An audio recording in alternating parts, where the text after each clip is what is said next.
right, Shalom. Shalom. Okay, welcome to another class with the Great Millstone El Paso Borderland Saints. And the topic we're going to be going into today is the fall of ancient Babylon versus the fall of modern day Babylon.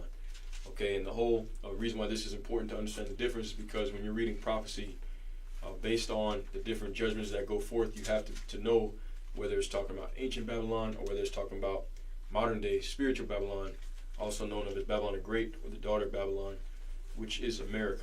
Okay, so that's the topic for today, and we're going to go ahead and dive right into it. All right, so before we even get started, I've got a quick article I'm going to read going into the history. All right, it's from worldhistory.org going into Cyrus the Great. All right, as it says, okay, which in the scriptures it tells you that Darius the Mede, that he was the one that took down ancient Babylon. But nevertheless, we're going to read from secular history how ancient Babylon actually fell, okay, for the purpose of showing you that when you read the prophecies of nuclear destruction and fire and brimstone coming upon Babylon, it's not talking about back then, because those things didn't happen back then. It's talking about today, okay? It's end time prophecy for modern day Babylon the Great, which is America. Okay, so this is from worldhistory.org. All right, and it says it's an article on Cyrus the Great. World History Encyclopedia, It's an article on Cyrus the Great. I'll put it in the comment section, okay, or in the description. And it talks about his different military campaigns. So this section is called The Conquest of Babylon. I'm going to read it. It says, in 539 BCE, Cyrus invaded the Babylonian Empire. Following the banks of the Ganges, the Dayala, on his way to Babylon, he allegedly dug canals to divert the river stream, making it easier to cross. Cyrus met and routed the Babylonian army in battle near Opis, where the Dayala flows into the Tigris. After this, the people of Sapar opened their gates to him without resistance. The Babylonian king of Nabonidus fled, and Cyrus sent his servant Ugbaru, the governor of Gutium, to capture Babylon. Ugbaru captured the outer neighborhoods of Babylon, with only the temple district of Esagil remaining under Babylonian control. After 2 weeks, Cyrus was welcomed into Babylon with festivities. With Babylon under Persian control, Cyrus could add the title of King of Babylon to his name. He inherited all the territories that had belonged to the Babylonian Empire, and he apparently had no trouble pacifying these regions. In fact, Harpagus may already have conquered much of the Mediterranean coast before Cyrus attacked Babylon. Cyrus now ruled over the fertile river valleys of Mesopotamia, in addition to the rich Mediterranean coast.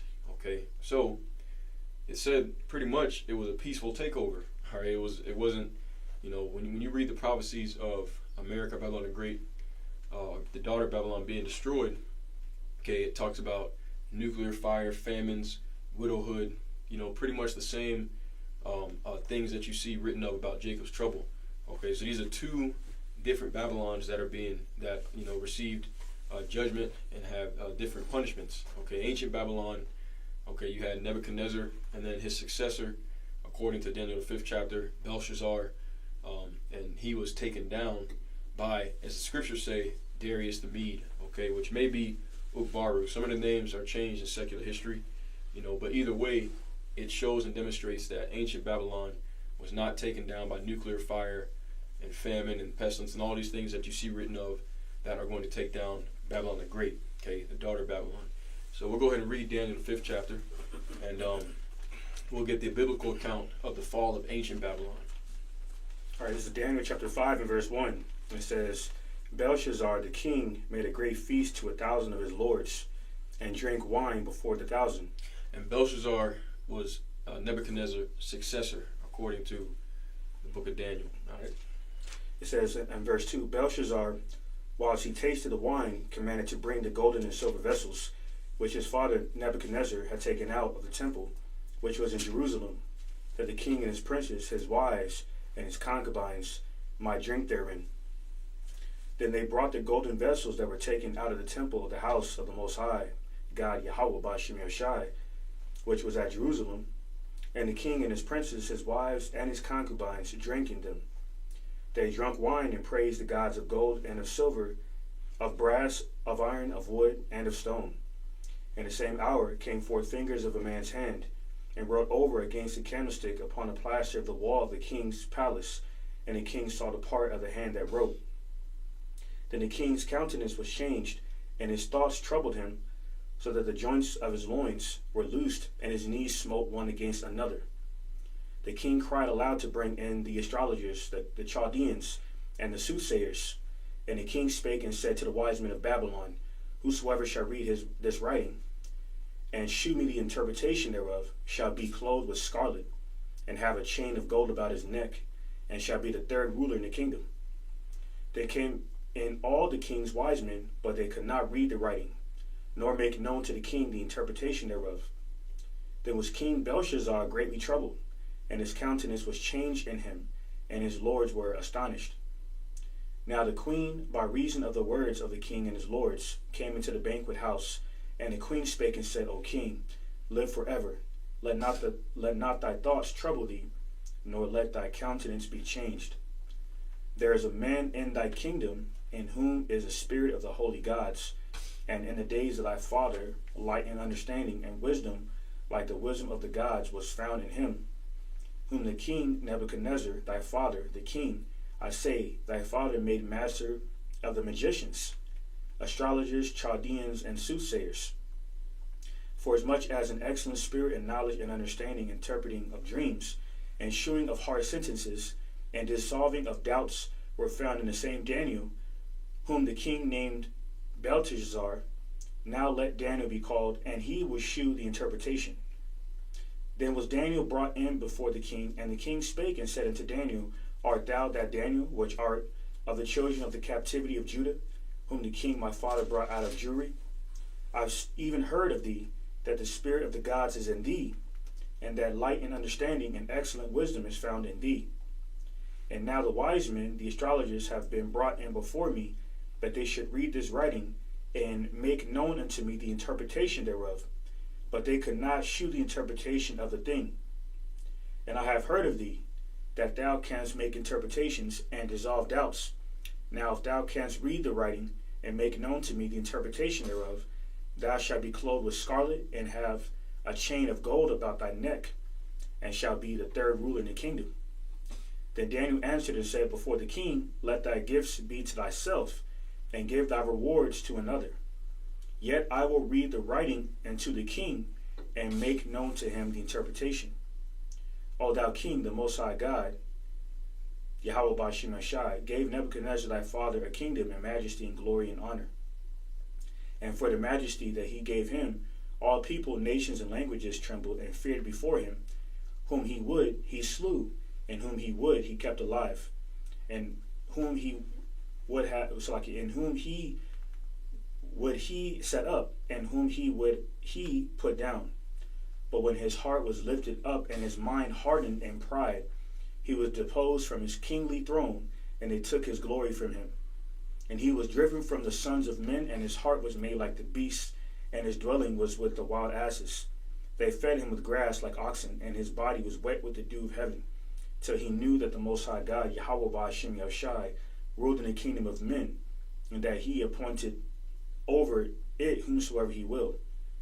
And thou, his son, O Belshazzar, hast not humbled thine heart, though thou knewest all this, but hast lifted up thyself against the Lord of heaven, and they have brought the vessels of his house before thee, and thou and thy lords, thy wives and thy concubines, have drunk wine in them, and thou hast praised the gods of silver and gold, of brass, iron, wood, and stone, which see not, nor hear, nor know, and the power in whose hand thy breath is, and whose are all thy ways, hast thou not glorified.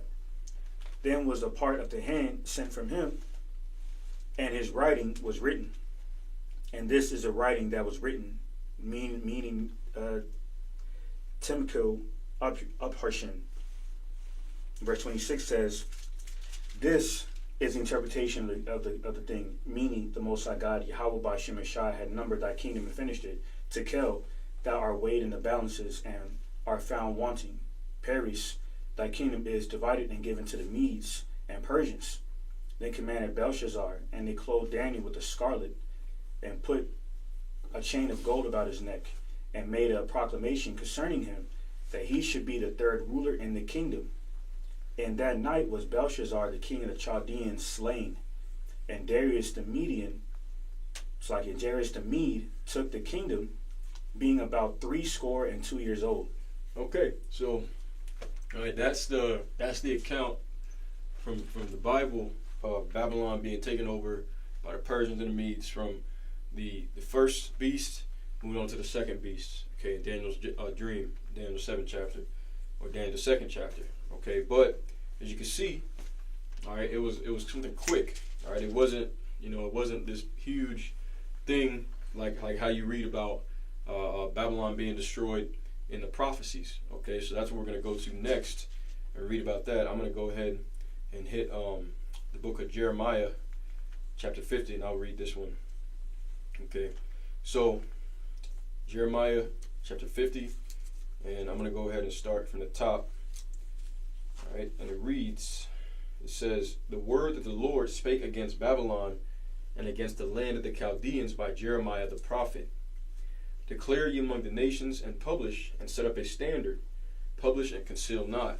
Say, Babylon is taken, Bela is confounded, Merodach is broken in pieces, her idols are confounded, her images are broken in pieces. For out of the north there cometh up a nation against her, which shall make her land desolate, and none shall dwell therein. They shall remove, and they shall depart, both man and beast." Okay, right there. That's one of the judgments of Babylon. Okay, that did not happen back in Daniel's day. Okay, it didn't say nothing about a great military coming and slaughtering everybody.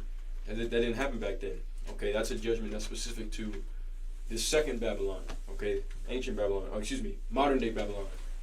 All right, which is America. It says, verse 4, "In those days," here's another characteristic of the daughter of Babylon story that didn't apply to Daniel 5th chapter. Okay, it says, "In those days and in that time, saith the Lord, the children of Israel shall come, they and the children of Judah together, going and weeping. They shall go and seek the Lord their God, and they shall ask the way to Zion with their faces thitherward, saying, Come and let us join ourselves to the Lord in a perpetual covenant that shall not be forgotten." Okay, and that's going into what's known as a new covenant. Okay, which is what we're doing now. Okay, the children of Israel, which are in the daughter of Babylon, America, okay, have woken up to the fact that they're Israelites. Back then, they still knew they were Israelites. Back then, you still had a lot of Israelites that were practicing their culture and still in good standing with the Lord, and to a certain extent, okay, because they went into captivity, obviously, right? But here in America, the daughter of Babylon, this is the only captivity where we didn't know who we were, all right, where we've been exiled from our land for hundreds of years at this point, all right, and that we were coming together, both southern and northern kingdom, coming together as one, as it says in that verse 4, that in those days the children of Israel shall come, they and the children of Judah together. Okay, that didn't happen in ancient Babylon. Ancient Babylon, the two kingdoms were already split. Okay, you had the southern kingdom, which was in Babylon, you had the northern kingdom, which was in Assyria. Okay, during that time. So these are just, characteristics showing you the difference between ancient Babylon and modern day Babylon. Okay, these are prophecies concerning, modern day Babylon that we're reading here in Jeremiah the 50th chapter. Continue on. All right, I'm going to skip down to verse 9. It says, Jeremiah 50:9, "For lo, I will raise and cause to come up against Babylon an assembly of great nations from the north country, and they shall set themselves in array against her. From thence shall she be taken, the arrow shall be as an expert of a mighty man, and none shall return in vain. And Chaldea shall be a spoil, and all that spoil her shall be satisfied, saith the Lord." Well, we read in secular history that when the Babylonians were taken over by the Medes, Persians and the Medes, that they welcomed them to the city. It was peaceful, pretty much, for the most part. Okay, Belshazzar, he got deleted. All right, but for the most part, it was not a hostile takeover. Okay, the city didn't get ravished and spoiled, the way that we're reading is going to happen to the daughter of Babylon here. Okay, it says also another thing too, another point. It says, "A nation and a company of nations, I will cause a company of nations to come up against Babylon," or it says an assembly of great nations. Okay, so what is that today? All right, Babylon the Great, the daughter of Babylon being America. You have Russia, China, North Korea. All right, and as of late, okay, now we're having a rift in between America, NATO, and the EU. Okay, because President Donald Trump wants to try to take over Greenland. All right, which, Denmark owns that. They don't want to sell it, and that's going to cause a rift between, America and the European Union nations. Okay, NATO and the EU.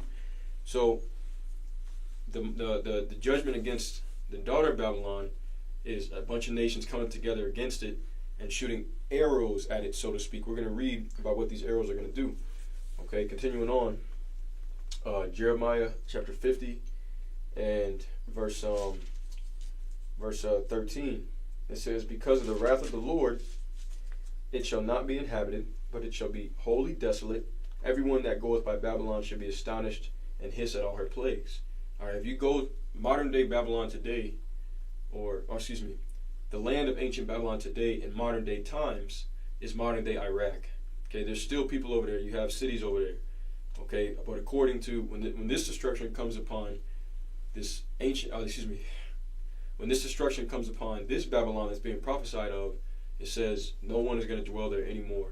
Okay, continuing on, verse 14: "Put yourselves in array against Babylon round about, all ye that bend the bow. Shoot at her, spare no arrows, for she hath sinned against the Lord." It says, "Shout against her round about. She hath given her hand. Her foundations are fallen. Her walls are thrown down. For it is the vengeance of the Lord. Take vengeance upon her, as she hath done. Do unto her." I'm going to skip all the way down towards the end of the chapter, because it's going to tell you, that when this happens, the Lord is going to overthrow Babylon as he did Sodom and Gomorrah. Okay, how did Sodom and Gomorrah get destroyed? By fire and brimstone. That didn't happen to ancient Babylon. Okay, this is Jeremiah 50 and verse 40. "As the Most High overthrew Sodom and Gomorrah and the neighboring cities thereof, saith the Lord, so shall no man abide there, neither shall any son of man dwell therein." All right, and verse 45 and 46, I'm going to read those as well. We'll move on to the next chapter, which is Isaiah 13, if you can get that, brother. Okay, this is Jeremiah 50 and verse 45.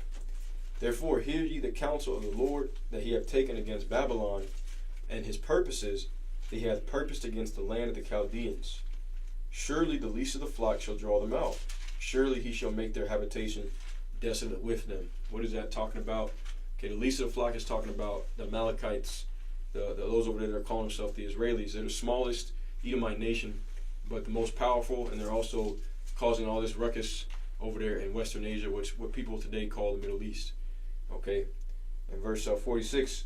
Here's another point that does not apply to ancient Babylon.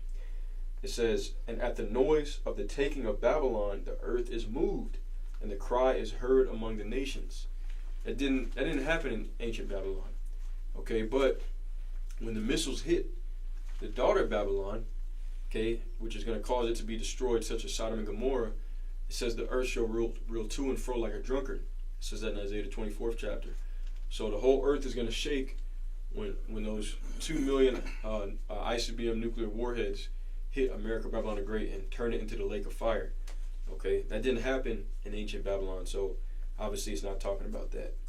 All right, let's get some more prophecies on it. Okay, we'll go to Isaiah 13th chapter. You already got that pulled up.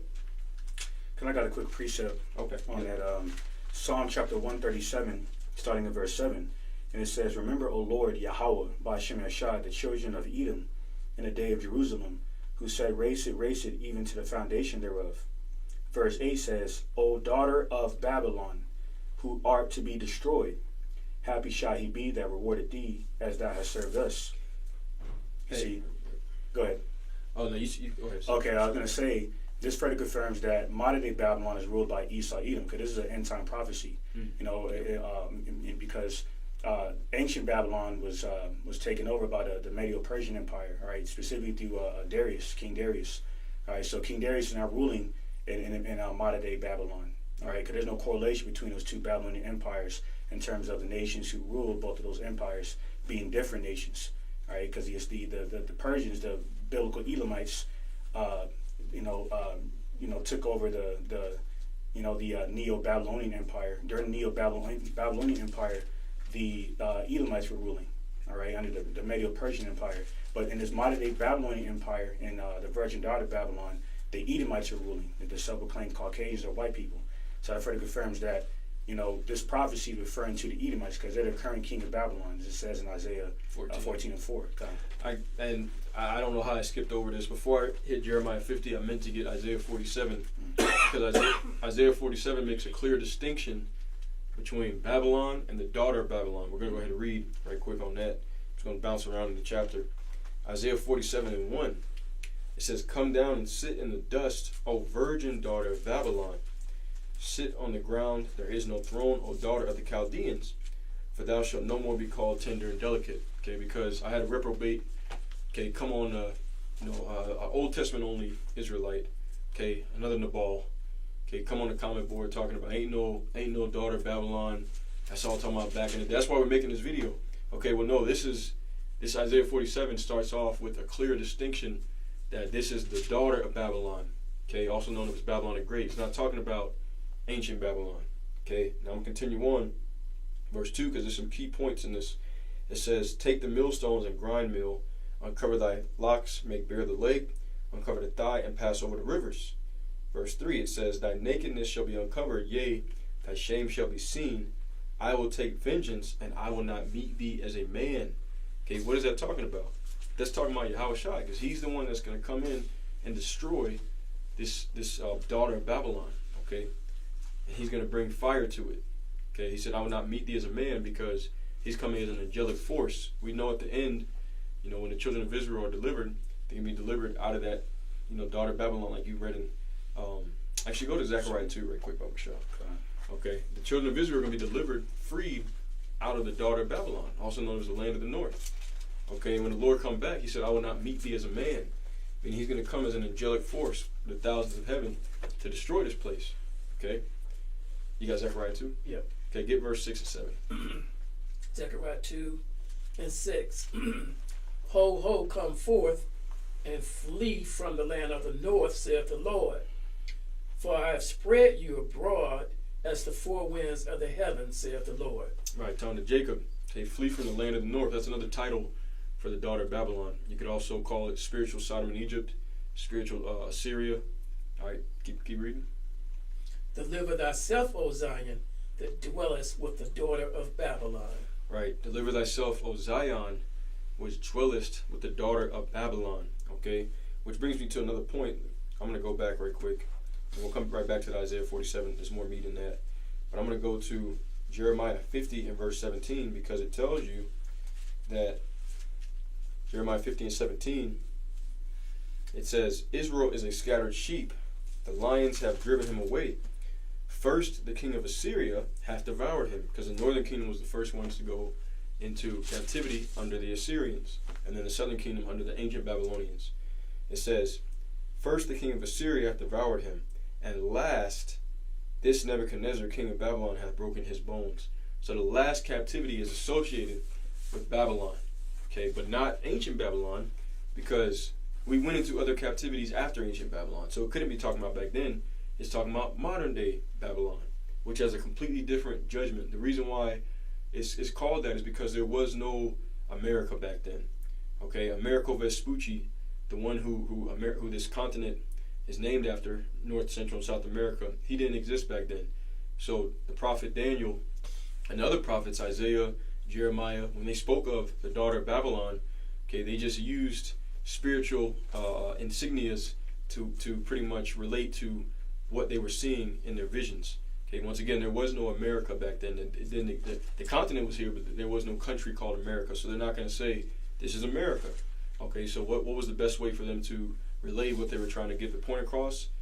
They would bring out different places that had different spiritual significance to them and liken them unto what they were seeing in their visions. Hence, John the Revelator, he called this place spiritual Sodom and Egypt.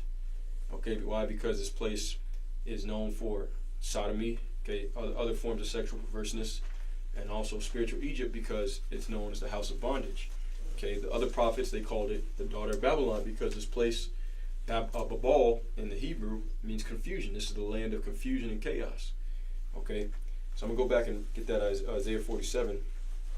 All right, but one of the characteristics judgments of of the spiritual daughter of Babylon is that the Lord is going to return to that daughter of Babylon, and that's the final captivity for the Israelites. Okay, as we just read in Jeremiah 50 and 17. Just want to expound on that real quick. Now, now the correlation, really the correlation between those two kingdoms is the same manner of wickedness that's going on, including fornication. That's another reason why the Lord allowed the Medo-Persian Empire to take down the Babylonians. All right, because they were indulging all kinds of wickedness, including fornication, which is sexually illicit activities. Saying like such as sodomy, and so forth. That's why one of the last Assyrian kings to rule was a demon by the name of Sardanapalus, who was a cross-dresser. Right, and so it's not a coincidence that he's one of the last Assyrian kings. During the end of during the end of the Neo-Babylonian Empire, when the Medo-Persian Empire took them over, right, because of their wickedness. And that further confirms that all these kingdoms have an end, including America, Babylon the Great. Right. All right. Yep. I'm gonna hit that Isaiah 47 again, then we'll get to Revelation 13. We'll get Isaiah 13. This is Isaiah 47 and 1. It says, "Come down and sit in the dust, O virgin daughter of Babylon. Sit on the ground. There is no throne, O daughter of the Chaldeans. For thou shalt no more be called tender and delicate." I'm going to skip down to verse 7. It says, in fact, it's like in verse 8. "Therefore hear now this, thou that art given to pleasures, and that dwellest carelessly, that sayest in thine heart, I am, and none else beside me. I shall not sit as a widow, neither shall I know the loss of children. But these two things shall come to thee in a moment, in one day, the loss of children and widowhood. They shall come upon thee in their perfection, for the multitude of thy sorceries, and for the great abundance of thine enchantments." Okay, now it tells you, I'm going to keep reading. I'm going to skip down to, I'm going to skip down to verse 11. It says, "Therefore shall evil come upon thee, and thou shalt not know from whence it riseth. And mischief shall fall upon thee, and thou shalt not be able to put it off. And desolation shall come upon thee suddenly, which thou shalt not know." Okay, verse 14. "Behold, they shall be as stubble. The fire shall burn them. They shall not deliver themselves from the power of the flame. There shall not be a coal to warm at, nor fire to sit before it." Okay, and this is going into the destruction of the daughter of Babylon. Right, just as it read in Jeremiah 50th chapter, he will overthrow it as he overthrew Sodom and Gomorrah and the neighboring cities. Okay, so now we're going to go to Isaiah 13 to back that up some more. Okay, it goes into the destruction of Babylon as well. Go ahead and hit Isaiah 13 and start at verse 1, skip down to 5.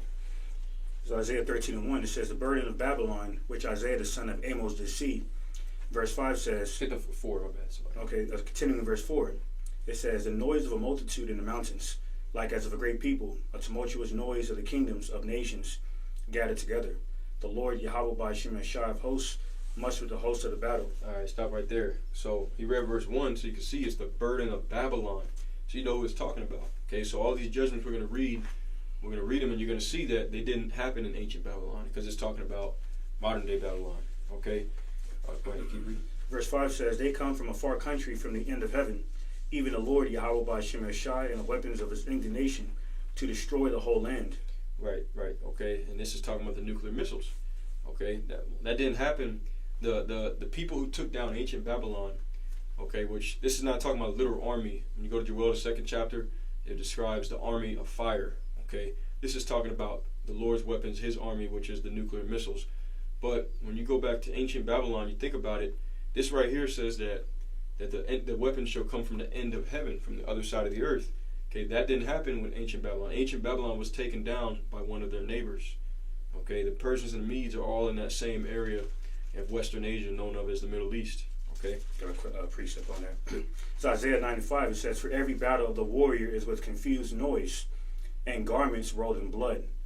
But this shall be with burning and fuel of fire." It's going into thermonuclear warfare. Now, the beginning of the precept, it referenced traditional warfare. Where the military of these nations would go to war.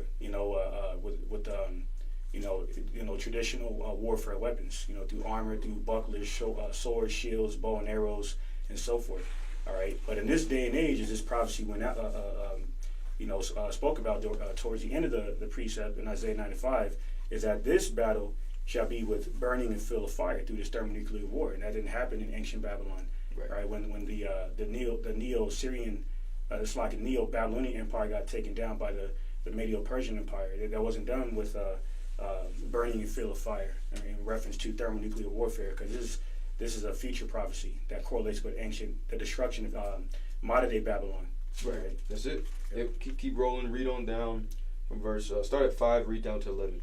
Yep. This is Isaiah 13:5 from the top, and it says, "They come from a far country, from the end of heaven, even the Lord Yahweh by Shemeshai and the weapons of his indignation to destroy the whole land." And this is going into the intercontinental ballistic missiles. That's it. Okay, and so this is once again this further confirms this is a future prophecy. All right. So verse 6 says, "How ye for the day of the Lord Yahweh by Shemeshai is at hand. It shall come as a destruction from the Almighty, Yahweh, by Shem Yahushai. Therefore shall all hands be faint, and every man's heart shall melt. And they shall be afraid. Pangs and sorrow shall take hold of them. They shall be in pain as a woman that travaileth. They shall be amazed one at another. Their faces shall be as flames." Right. So literally, they're going to be on fire. Mm-hmm. It didn't happen in ancient Babylon. Okay, because once again, this is talking about nuclear warfare of modern day Babylon, the daughter of Babylon. And it lines up with the prophecy of the destruction of the lake of fire, the second death, and how that also doesn't correlate with, the takedown of the Neo-Babylonian Empire by the Medo-Persian Empire. Because there was no lake of fire during during the takedown of the Neo-Babylonian Empire, right? So, this is going into a lake of fire devouring, the military of the heathen that will fight in this last world's war, right? Mm-hmm. The Battle of Armageddon, modern day World War III. Yep. All right, so this is Isaiah 13:9, and it says, "Behold, the day of the Lord Yahweh by Shem Yahushai cometh, cruel both with wrath and fierce anger, to lay the land desolate, and he shall destroy the sinners thereof out of it. For the stars of heaven and the constellation thereof shall not give their light. The sun shall be darkened in his going forth, and the moon shall not cause her light to shine. And I will punish the world for their evil, and the wicked for their iniquity. And I will cause the arrogancy of the proud to cease, and will lay low the haughtiness of the terrible." Okay, so two things to note. All right, number one, in verse 10, it talked about the sun not giving its light, the moon not giving its light. That's because the sky is going to be completely blacked out. That didn't happen. That wasn't fulfilled in ancient Babylon. Okay, that's number one. Number two, it tells you, "And I will punish the world for their evil."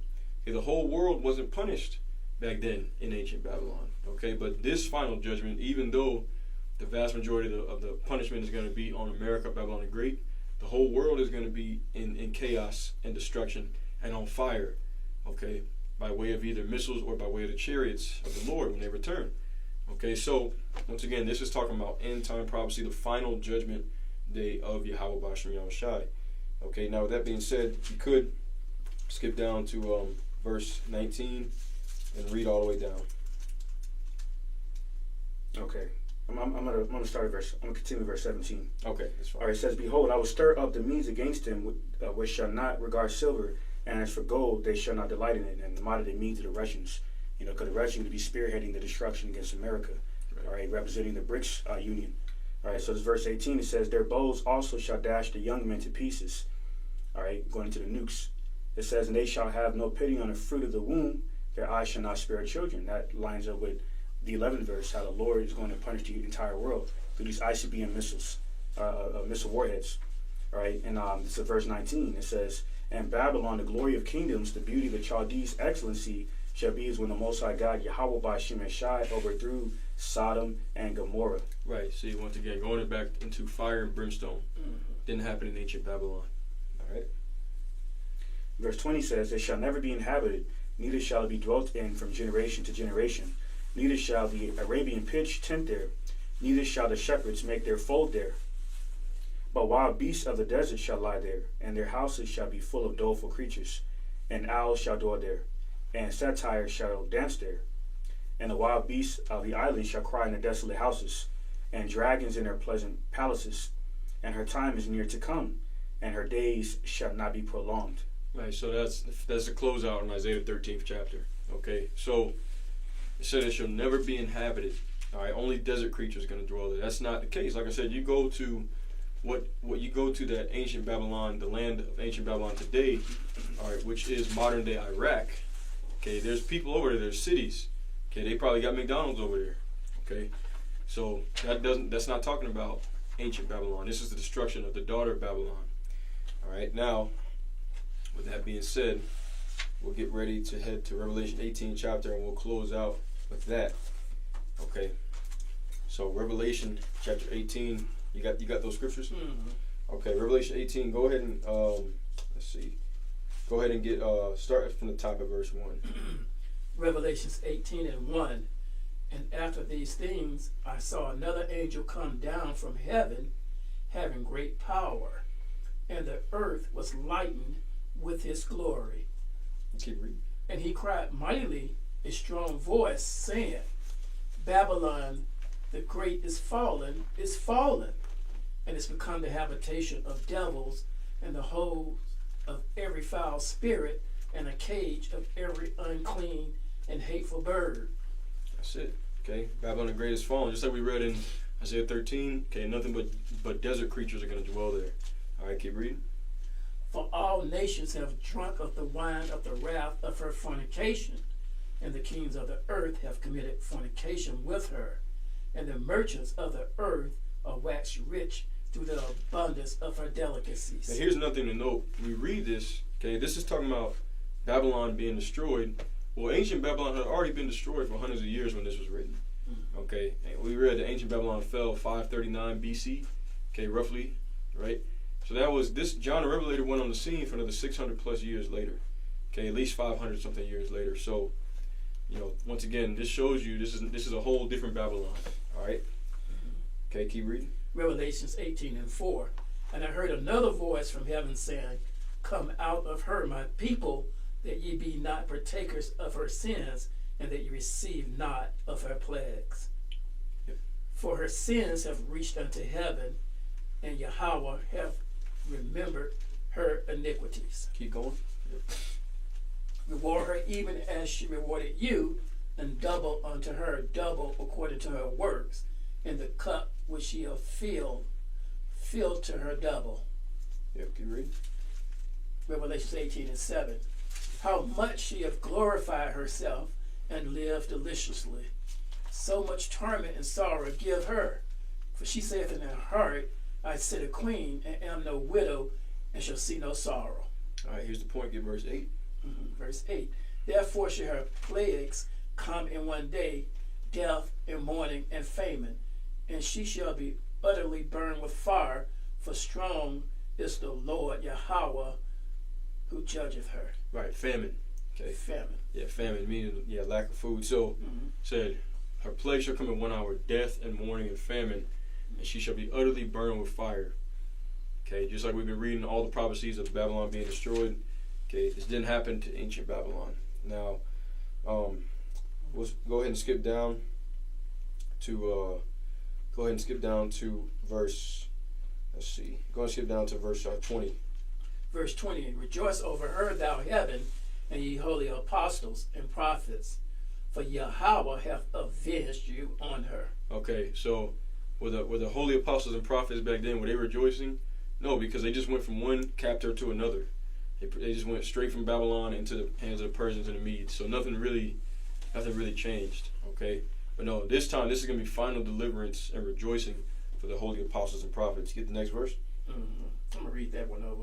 Rejoice over her, thou heaven, and ye holy apostles and prophets, for Yahweh by Hashem Yahweh Shai have avenged you on her.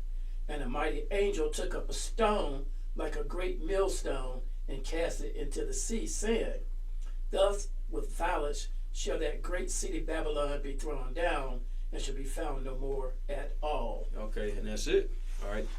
Okay, once again, as we said, Babylon today, where Babylon was, which is modern day Iraq, is inhabited.